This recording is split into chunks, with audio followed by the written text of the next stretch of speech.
Good morning everyone. সকালবেলা এখন বাজে 5টা 20। তো আমি গেছিলাম একটু স্টেশনে পল্টন বাজার। তো আমার সাথে যে দাদা আছেন, তো উনি যাচ্ছেন বাড়িতে, গ্রামের বাড়িতে। তো ওনাকেই একটু নিয়ে গেছিলাম, মানে ট্রেনে চাপাতে। তো উনি ট্রেনে চেপে চলে গেল। তো আমাদের এই রাস্তাটা খুব ভীষণ বাজে, মানে বাজে ইন দ্য সেন্স, মানে কাজ চলছে। তো আমি বাড়িতে চলে এলাম। তো খুব এই দেখুন কী অবস্থা, সব কিছু এলোমেলো, সব কিছু এঁঠো। তো সব কিছু এক এক করে সব গুছিয়ে ধুয়ে সকালবেলা ভেবেছিলাম একটু এসে শুয়ে পড়বো। পরে ভাবলাম যে না, সে আবার তো অফিস যেতে হবে। তো সব কিছু এক এক করে ধুয়ে মুছে গুছিয়ে পরিষ্কার পরিচ্ছন্নতা করে নিলাম। এই দেখুন পরিষ্কার করে নিয়েছি। তো ভাবলাম যে সকালবেলা টিফিনটা করে ফেলি। তো টিফিন তো নিয়ে যাব। অফিসের আশেপাশে সেরকম কোনো দোকান নেই যে গিয়ে খাবো। তো অফিস বাড়ি থেকে বানিয়ে নিয়ে গেলে সেই সুবিধাটা হয়ে যায়। তো ওখানে আর দোকানের জন্য সেই 1 কিলোমিটার দূরে যেতে হয় না। তো এই আটাটা মেখে নিলাম। তো একটু 10 মিনিট ঢাকা দিয়ে রেখেছিলাম, তাকে আমি রুটি ভালো করে বানাতে পারি না। তো মোগলাইয়ের মতো এই শেপটা করে নিলাম, দেখুন 3 কোণে করে। তো দিদি বলেছিল যে এভাবে করে একটু ঘি দিবি, ঘি দিলে দেখবি মানে কাইন্ড অফ পরোটা হয়ে যাবে আর জিনিসটা নরম থাকবে। আমি রুটি বানিয়ে রাখলে এত শক্ত হয়ে যায়, সেটা আর খেতে পারি না অফিসে। তো সেই দুপুরবেলা খেতে খেতে সেটা আর মানে রুটি হয়ে থাকে না, সেই টাইট হয়ে আর সেটা খাওয়ার যোগ্য থাকে না। তো সেরকম গরম করার তেমন কিছু সুবিধা নেই। তো ভাবলাম যে রুটি তো করছি, রুটি পরোটা তো করছি, ওই সবজিটা কী নেবো। তো সবজি ওখানে দেখি একটুখানি মানে মটরশুঁটি, আলু, পেঁয়াজ এসবই পড়ে আছে। মানে সেরকম কিছু বাজার করা হয়নি কতদিন হলো। মানে মাছ মাংস এসবই খাওয়া হচ্ছে। তো শীতের দিনে সবজিগুলো সেরকম মানে শুকিয়ে যায়। তো আমার এই ঘরটাতে ফ্রিজ নেই। তো ফ্রিজটা ছিল, সেটা আবার কি একটা মানে আমার ভুলেই কি একটা খারাপ হয়ে গেছে।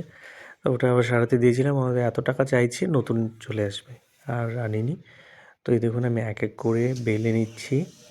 তো এই দেখুন 3 কোণিচে করে। তো কড়াইটা ইগনোর করবেন, খুব কালো হয়ে গেছে, ঠিক আছে। তো আপনারা ভাবছেন চাকি বেলনিটা ওটা ওভেনে কেন রেখেছি, কারণ ওটা একটু ধুয়ে দিয়েছিলাম। তো ধুয়ে তো শুকোচ্ছিল না শীতের দিন, ওটা শুকোতে দিয়েছি। আর এদিকে একটু একটু করে ঘি দিয়ে এভাবে গোল করে বেলে নিয়েছি। বেলে তাই একটুখানি করে ঘি দিচ্ছি এদিক ওদিক করে। এই দেখুন আমার রুটি তো মানে রেডি। তো এই মটরশুঁটি মানে টমেটো আর ধনেপাতা এসব দিয়ে একটুখানি মাখা করে তরকারি করে নিলাম। তো এটাই আজকে দুপুরবেলার আমার লাঞ্চ। তো ক্যামেরাটা ব্লার হয়ে গেছে, কারণ গরম গরম ছিল, খুলে দেখাচ্ছিলাম ক্যামেরাতে। তো আমার আবার কি পরিষ্কার করে মানে রান্নাবান্না করে পরিষ্কার করে রাখলে মানে এসে আর এইসব নিয়ে ঝামেলা নেই, যে আমার হয়েছে টিফিন রেডি, আমিও রেডি হয়ে গেলাম। তো এখন আর বেরোবো। এতটুকু করতে করতে 1 ঘন্টা 2 ঘন্টা হয়ে গেল। তো এই তো আমার টিফিন ব্যাগ এটা। তো অফিসে চলে এলাম।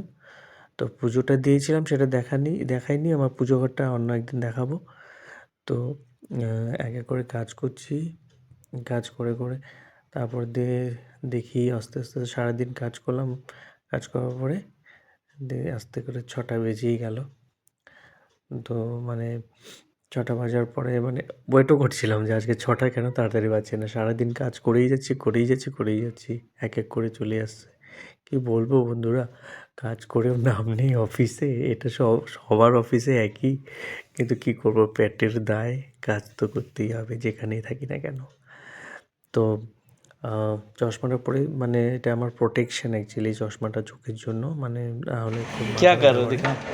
তো তারপরে দিয়ে এরা মানে আমার কাজ শেষ হয়ে গেছে, এদের আমার পাশে যারা বসে তাদের কাজ শেষ হয়নি, ওরা সে কাজ করছে।